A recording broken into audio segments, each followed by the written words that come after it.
Hello friends, super magic रसोई में मित्रों हूँ आपનું સ્વાગત કરું છું। આજે હું ટીંડોળાના શાકની રેસીપી તમારી સાથે શેર કરું છું।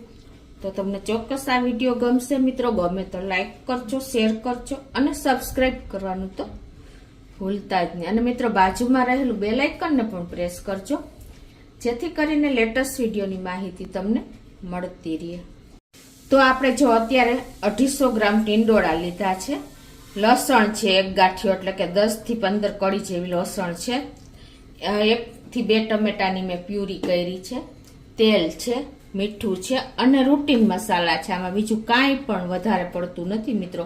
તો પણ શાક આપણું એકદમ આંગળા ચાટો ને એવું થશે। તો આપણે બનાવવાનું ચાલુ કરીએ। તો મિત્રો આપણે ટીંડોળા લેવા જાય ને ત્યારે કેવા ટીંડોળા લેવાને એ પણ તમારે જોવાનું છે કે જો આવી રીતે એકદમ કૂણા અને પતલા અને ગ્રીન કલર હોય ને એ ક્યારેય પણ તમારે પાકેલા ટીંડોળા નહીં હોય। જો આ તમને બતાવી દઉં, એકદમ આ કૂણા ટીંડોળા નીકળે। ખ્યાલ આવી ગયો તમને? તો હંમેશા પાતળા લીલો કલર અને લાંબા એવા હોય ને એ ટીંડોળા લેવાના છે। તો આપણે આ ટીંડોળાને આ રીતે એકદમ ઝીણી સ્લાઇસમાં સમારી લેશું। એક ટીંડોળાના તમારે જો પતલું ટીંડોળું હોય ને તો કમસે કમ 4 થી 5 પીસ થશે આ રીતે।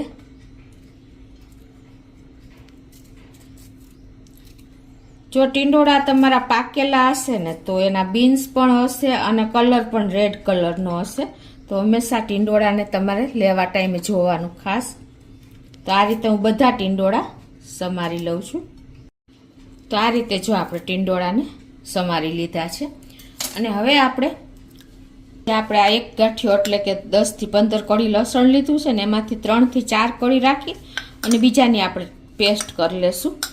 મિત્રો તાજું લસણ હોય છે ને તો એનો ટેસ્ટ બહુ સરસ આવે છે।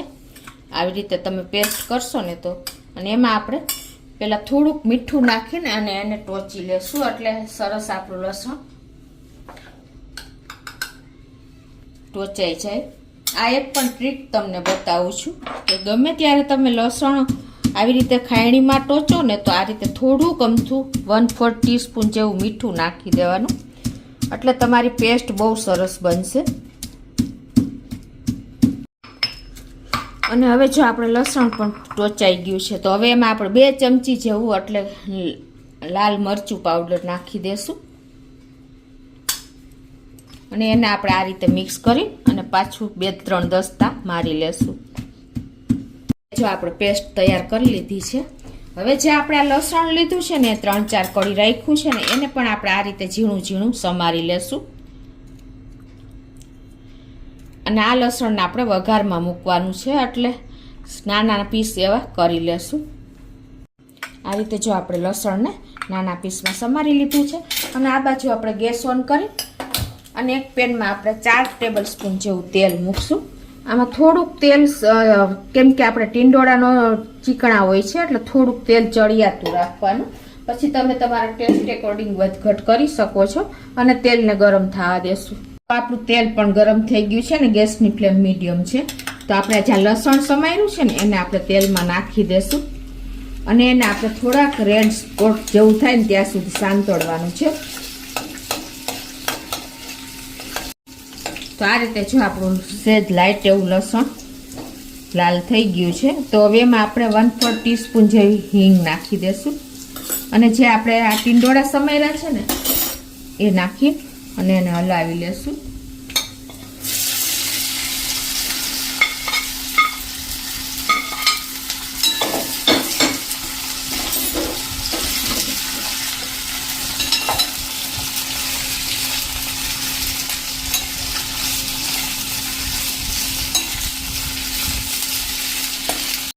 આ રીતે જો આપણે મિક્સ કર્યા પછી એમાં 1/4 ટીસ્પૂન જેવી હળદર નાખી દેશું અને અડધી ટીસ્પૂન જેવું અત્યારે આપણે મીઠું નાખી દેશું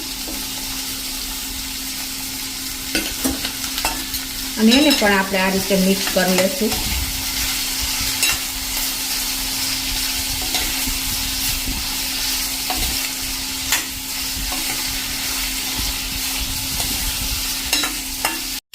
હવે જો આ બધું આપણે મિક્સ કરી દીધું છે અને હવે આને સ્લો ફ્લેમ રાખી અને આને આપણે 2 મિનિટ ખાવા દેશું ઢાંકીને.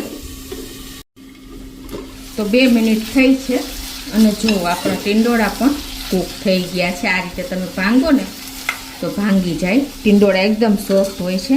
હવે આ સ્ટેજે આપણે 1 ટેબલ સ્પૂન જેવું ધાણા જીરું નાખી દેશું અને એને મિક્સ કરી લેશું.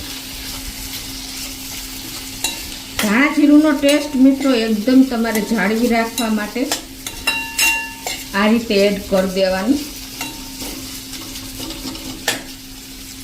હવે એમાં આપણે જ્યાં લસણની પેસ્ટ બનાવી છે ને એ નાખી દેશું.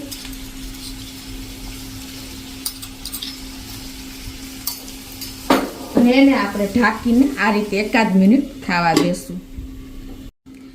ગેસની ફ્લેમ આપણે સ્લો રાખી છે. તો 1 મિનિટ થઈ છે અને જો હવે આપણે આ પેસ્ટને હલાવી લઈશું. શાક સાથે એકદમ સોફ્ટ થઈ ગઈ હોય આ રીતે તમે 1 મિનિટ રાખશો ને એટલે સરસ આપણા શાકમાં મિક્સ થઈ જશે. જો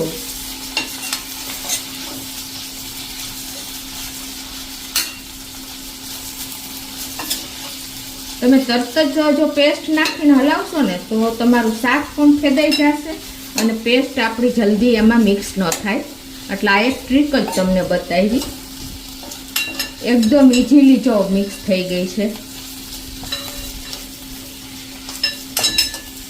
અને હવે આપણે આમાં જે 2 ટમેટાની પ્યુરી કરી છે ને એ નાખી દેશું.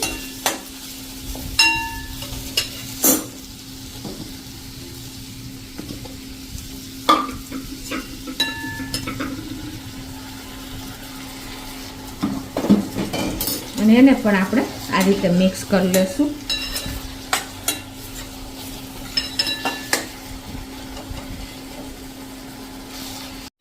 આ રીતે આપણે મિક્સ કરી દીધું છે જો ટમેટાની પ્યુરી પણ. હવે તમારે આમાં 1 ટીસ્પૂન જેવી આપણે ખાંડ નાખી દેશું. કેમ કે ટમેટા આપણે વાપર્યા છે ને તો થોડીક આપણે બેલેન્સ કરવા માટે ગુજરાતી શાકમાં આપણે ખાંડનો ઉપયોગ કરીએ છીએ. જો તમારે ન ખાવી હોય તો તમે સ્કીપ પણ કરી શકો છો આ રીતે. અને હવે આને ઢાંકીને આપણે 2 મિનિટ થવા દેશું સ્લો ફ્લેમ ઉપર જ. તો જો 2 મિનિટ થઈ ગઈ છે આપણે ઢાંકણ ઢાંક્યા પછી. અને જો આપણે શાકની કન્સિસ્ટન્સી એનું લુક જો એકદમ સરસ ચટાકેદાર આપણું શાક તૈયાર થયું છે મિત્રો. તમને ખ્યાલ આવી જતો હશે છે ને. જોતા જ મોઢામાં પાણી આવી જાય. આવું શાક હોય ને તો રોટલી ઓછી જ પડશે એની હું તમને ગેરંટી દઉં છું. તો હવે આપણે ગેસને બંધ કરી દઈશું. તો હવે આપણે શાકને સર્વ પણ કરી દઈએ એક બોલમાં.